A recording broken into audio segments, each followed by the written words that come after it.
बाहर नहीं हुआ था। उन्होंने अपनी लैब में कुछ चिंपैंजी भी रखे हुए थे ताकि उनमें ये वायरस इंजेक्ट करके इसके रिजल्ट्स का पता लगाया जा सके। इन चिंपैंजीज में ये वायरस इंजेक्ट करने के बाद ये यानी एग्रेसिव हो गए थे। इसी दौरान एनिमल लिबरेशन के लोग वहां आ जाते हैं। ये बेसिकली एक सीक्रेट ऑर्गेनाइजेशन थी जो एनिमल राइट्स के लिए काम करती थी और ये उन एनिमल्स को आजाद करती थी जिस पर सीक्रेट चिंपैंजीज को बहुत ज्यादा टॉर्चर किया जा रहा था और इन्हें तंग करके रखा हुआ था। इन्हें इलीगली यहाँ रखा गया था। किसी तरह एनिमल लिबरेशन वालों को खबर हुई तो वो लोग इनको छुड़ाने के लिए यहाँ आ जाते हैं। जैसे ही वो लोग उन्हें खोलने लगते हैं तो लैब का एक डॉक्टर उन्हें मना कर देता है कि आप लोग नहीं जानते कि इन चिंपैंजीज के अंदर क्या डिजीज है। इनके अंदर एक वायरस इंजेक्ट किया गया है और अगर आप इनके करीब गए तो ये बहुत ज्यादा खतरनाक साबित हो सकते हैं। लेकिन ये लोग उसकी नहीं सुनते और केज का दरवाजा खोल देते हैं और जैसा कि चिंपैंजीज एग्रेसिव यानी गुस्से में थे तो वो उस लड़की पर अटैक कर लेते हैं और उसे काट देते हैं। देखते ही देखते वो लड़की कुछ सेकंड्स में अजीबो गरीब तरीके से खड़ी हो जाती है। उसकी आंखों का रंग बदल जाता है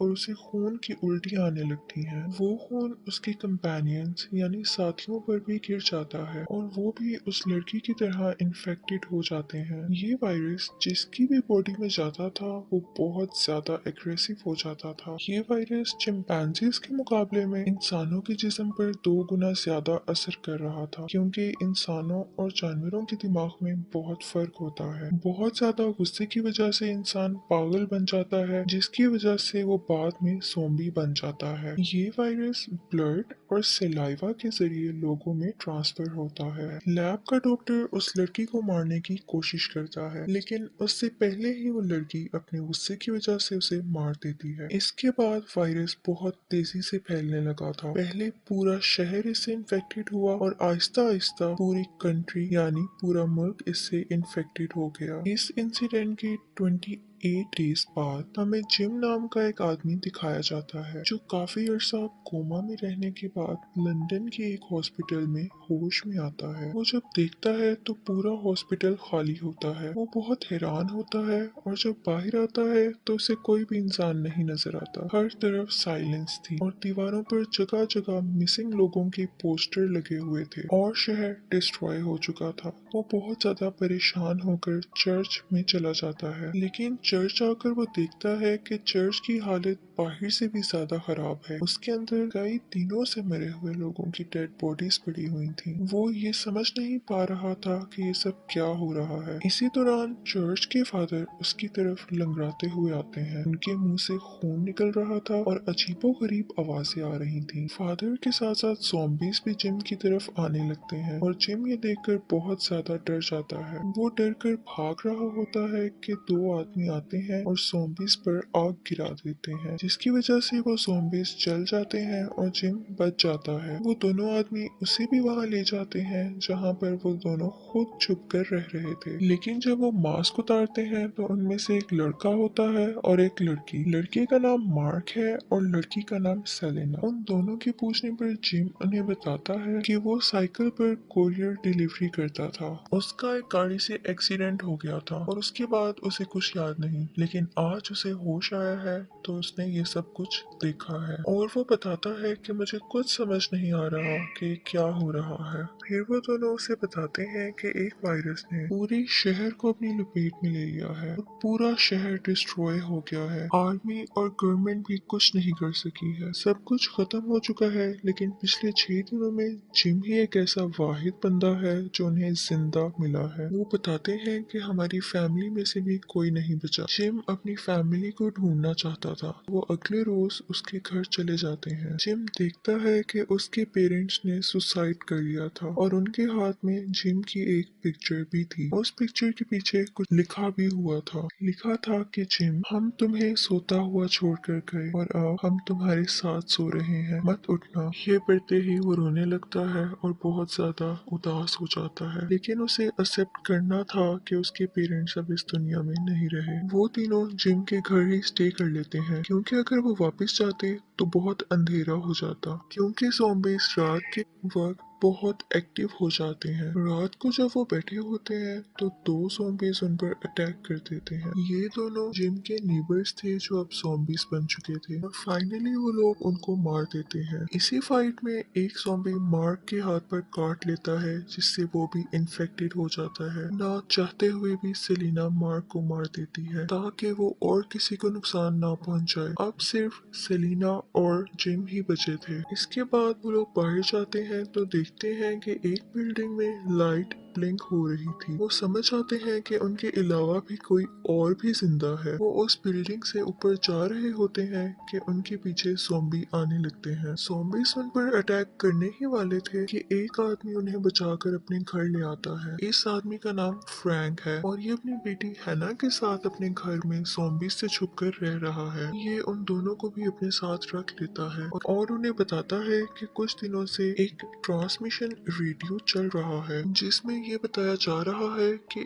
इस वायरस का इलाज है और लोगों की इसके जरिए हेल्प भी की जा रही है। उन लोगों ने इसमें अपना एड्रेस भी बताया है ताकि लोग खुद को बचा सकें। लेकिन सेलिना इस बात पर यकीन नहीं करती कि ये लोग इन्हें क्यों बचा रहे हैं। ये मैसेज रिकॉर्डेड था लेकिन इसकी बात मानने के अलावा उनके पास कोई दूसरा ऑप्शन भी तो नहीं था। इसके बाद वो लोग रेडियो ट्रांसमिशन के जरिए बताई गई लोकेशन पर जाते हैं। रास्ते में एक टनल आता है। जिम कहता है कि इस टनल से जाना रिस्की है यानी खतरनाक है, लेकिन फ्रैंक कहता है कि हम इस रास्ते से जल्दी पहुंच सकते हैं। उस टनल में और भी बहुत सारी गाड़ियां थी। फ्रैंक तेजी से गाड़ी ले जा रहा होता है कि उसका फ्रंट टायर पंक्चर हो जाता है। जब वो टायर बदलने उतरते हैं तो वो देखते हैं कि बहुत सारे ज़ॉम्बीज उनकी तरफ बढ़ रहे थे, जिसके बाद वो जल्दी से टायर चेंज करते हैं। ज़ॉम्बीज के वहां पहुंचने से पहले वो वहां से गाड़ी भगाकर चले जाते हैं। 2-3 दिन बाद ये लोग उस लोकेशन पर पहुंच जाते हैं लेकिन देखते हैं कि वहां पर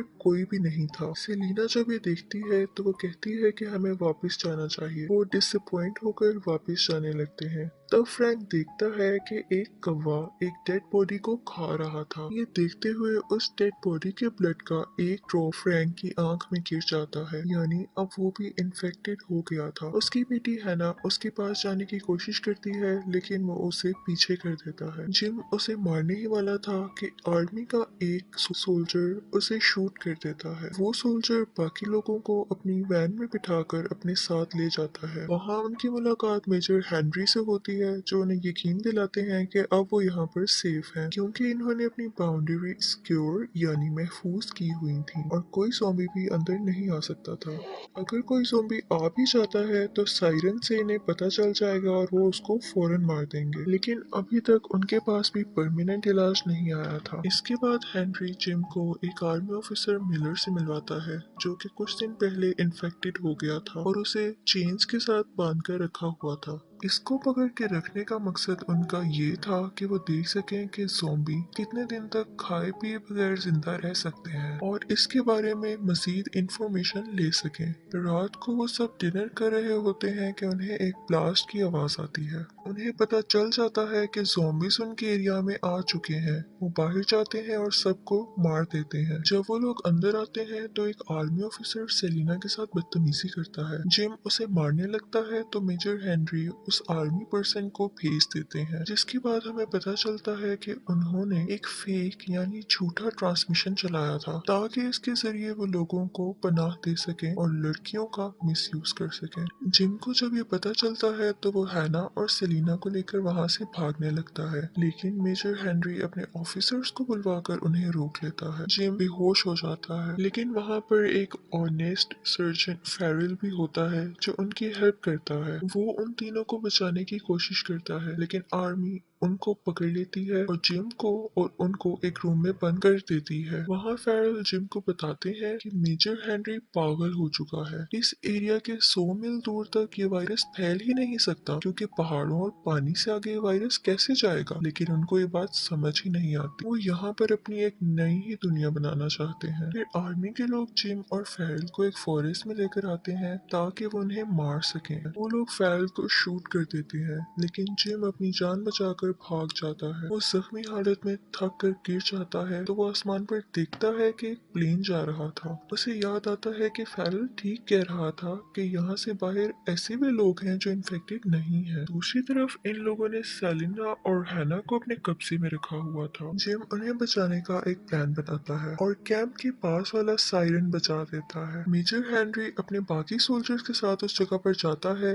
कि ज़ॉम्बीज को मारा जा सके, लेकिन जिम बाकी सोल्जर्स को मार देता है, लेकिन हेनरी वहां से बचकर भाग जाता है। उसके बाद जिम भी उसके पीछे बेस कैंप में जाता है और मिलर को खोल देता है। मिलर वही सोल्जर था जो इन्फेक्टेड हो गया था और आजाद होने के बाद वो बाकी ऑफिसर्स को भी इन्फेक्टेड कर देता है। सब अपनी जान बचाकर वहां से भागने लगते हैं, जिसकी वजह से सेलिना और हैना वहां से अलहदा हो जाते हैं। एक आर्मी ऑफिसर उन दोनों को पकड़ लेता है, लेकिन जिम फौरन वहां पर आकर उसको मार देता है। सेलिना को डाउट होता है कि शायद जिम भी ज़ॉम्बी बन चुका है, लेकिन बाद में उसका ये डाउट क्लियर हो जाता है और वो एक दूसरे को पसंद करने लगते हैं। लेकिन हैना वहां पर आकर जिम के सर पर बोतल से अटैक कर देती है। उसने ऐसा इसलिए किया क्योंकि उसे लग रहा था कि वो उसे काटने वाला है। इसके बाद ये तीनों वहां से भागने के लिए एक कार में जाकर बैठ जाते हैं। जब वो दरवाजा खोलती है तो देखती है कि मेजर हेनरी पहले से ही उस कार में बैठा हुआ था। हेनरी जैसे ही जिम को देखता है वो उसे शूट कर देता है कि तुमने मेरे सारे ऑफिसर्स को मार दिया, लेकिन जिम नहीं मरता। हैना एक ट्रिक खेलती है और गाड़ी को बैकवर्ड ले जाती है। पीछे से वही आर्मी ऑफिसर मिलर आ रहा था। वो आता है और पीछे से गाड़ी का शीशा तोड़कर मेजर हेनरी को खींच कर ले जाता है और वो हेनरी को मार देता है। इसके बाद वो तीनों वहां से अपनी जान बचाकर निकल जाते हैं। जिम को गोली लग जाने की वजह से सेलिना उसे एक इंजेक्शन देती है और जब उसे होश आता है तो वो खुद को एक कॉटेज में पाता है। उसके साथ सेलिना और हैना भी थी। उन्हें बाहर से एक प्लेन की आवाज आती है और वो खुशी से बाहर भागते हैं। इसके बाद वो एक सफेद कपड़े से इंडिकेशन देते हैं कि हम यहाँ पर मौजूद हैं और उन्हें वहां से बचा लिया जाता है और वो बहुत खुश हो जाते हैं। इसी के साथ मूवी का भी यहाँ पर एंड हो जाता है।